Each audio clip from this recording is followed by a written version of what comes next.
trying to escape my hell of a past only landed me somewhere much, much, much worse. Congratulations on the movie. I watched it yesterday. I thought it was fantastic. I really, what I loved the most, it just took me by surprise because it was, I think you edited the trailer yourself now.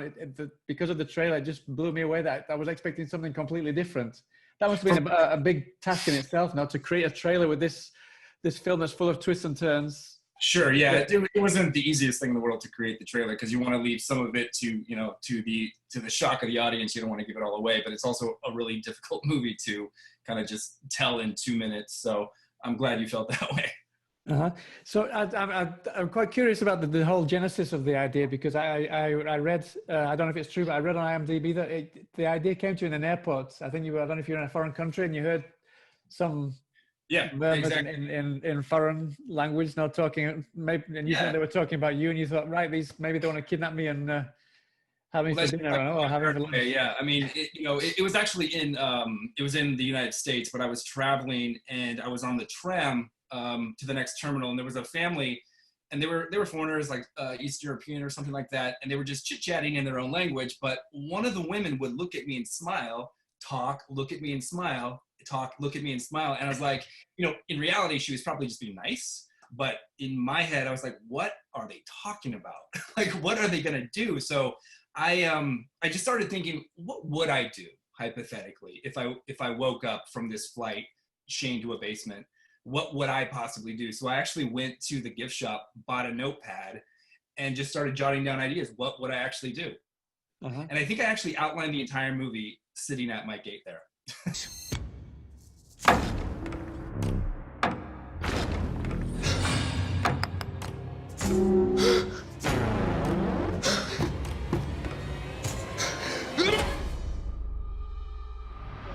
You bring in this idea of this I guess you could call him an anti-hero. I don't know if you think of him as an anti-hero, Rex, who he kind of becomes, he wants to be a hero, and then I don't want to give too much away, but obviously we see in the trailer he gets sent to prison or he gets sent away.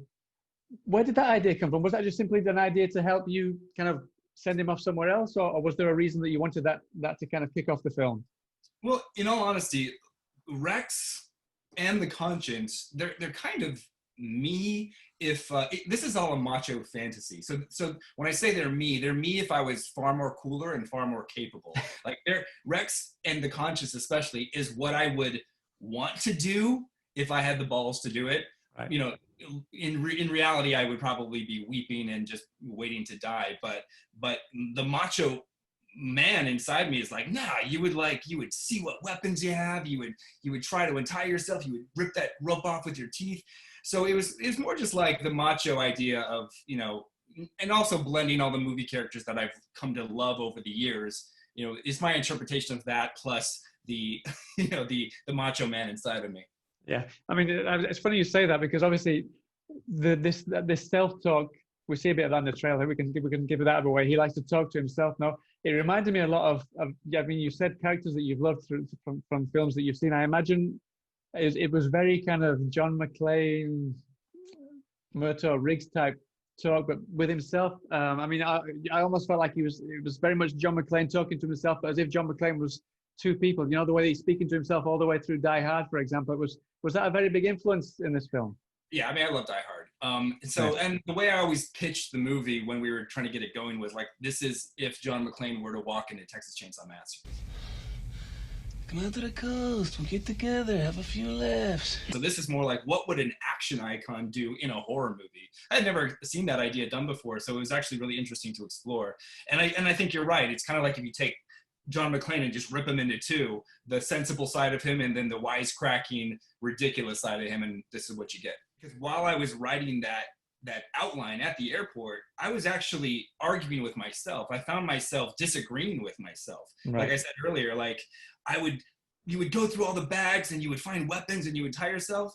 Well, no, you would probably cry and panic and not do anything. And I would argue back and forth. No, I wouldn't do that.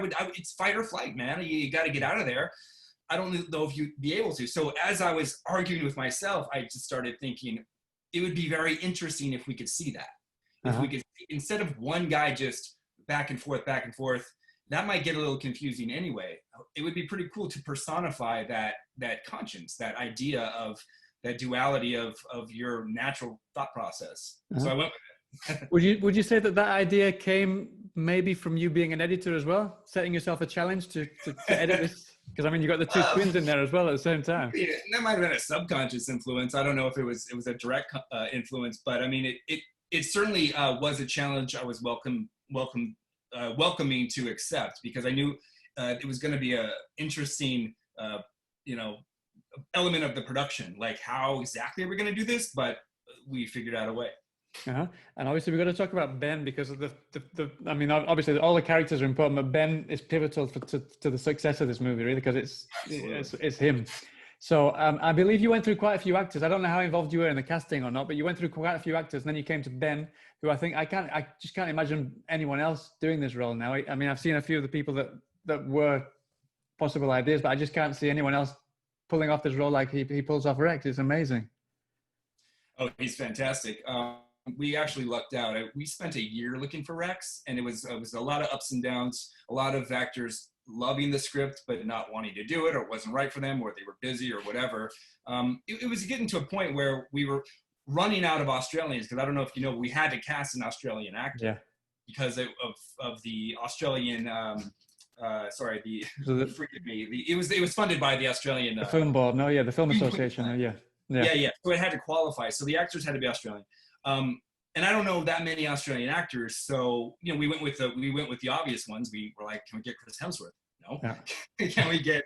I really like Alex Russell from Chronicle. He liked the script, but just wasn't able to do it at the time. Fortunately, I think it was his agent or someone who knew his agent also represented Ben. Right. Now, forgive me, Ben. I wasn't that familiar with Ben, but they sent his reel, and he had this monologue. I think it was from Death of a Salesman, and I was like, "Holy shit, that's Rex!"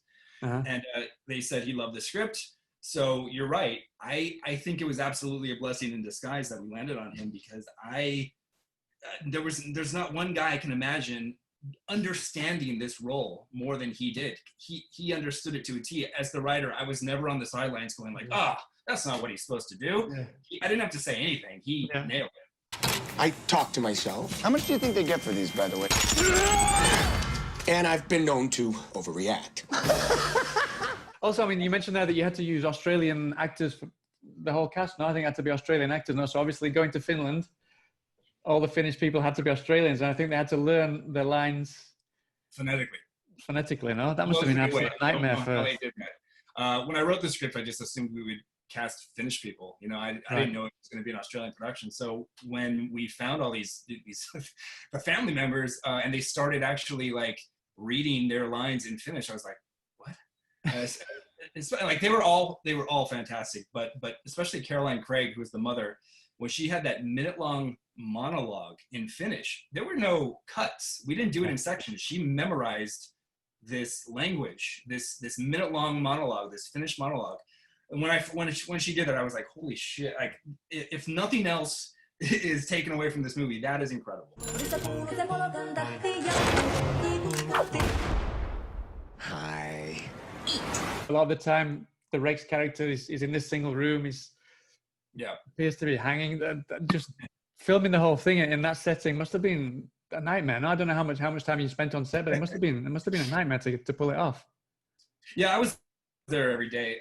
But Ben always has, I don't know if you've spoken to Ben, but he always has a joke, which makes a lot of sense. Rex was hanging there for a day less. Ben was hanging there for 2 weeks.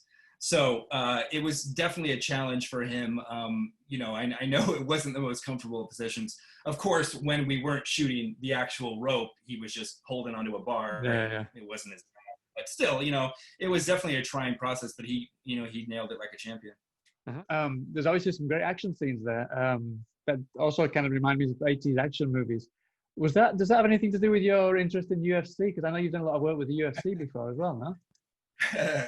I mean, again, maybe like a subconscious thing. I kind of like grew up around the fight world, but and maybe like the few moments when he actually like does some hand-to-hand combat. But I think more so than that, it's just my love of action movies as well. I mean, I'm a huge horror fan, a huge action fan, so it only seemed natural that I kind of blend the two. So yeah, I've got to wrap up now. So just one last question I want to ask you. I read that this idea that you came up with the airports was actually an idea for a trilogy. Is that true? That's been in discussion. I think it depends on the reaction to this movie. We're going to find out very soon if there's a demand for at least a sequel. If there is, I'm happy to write it. So I think we're all keeping our fingers crossed that it does well enough that we can do another one. Sure. Brilliant. Well, thank you so much for your time. I wish you the best of luck with the film when it comes out next week. I'm pretty sure it's going to go down well. So hopefully I'll get to speak to you about the second one sometime soon. Thank you so much, Howard. I appreciate it. All right, cheers. All the best then, Robert. See you later. My family. They're insane.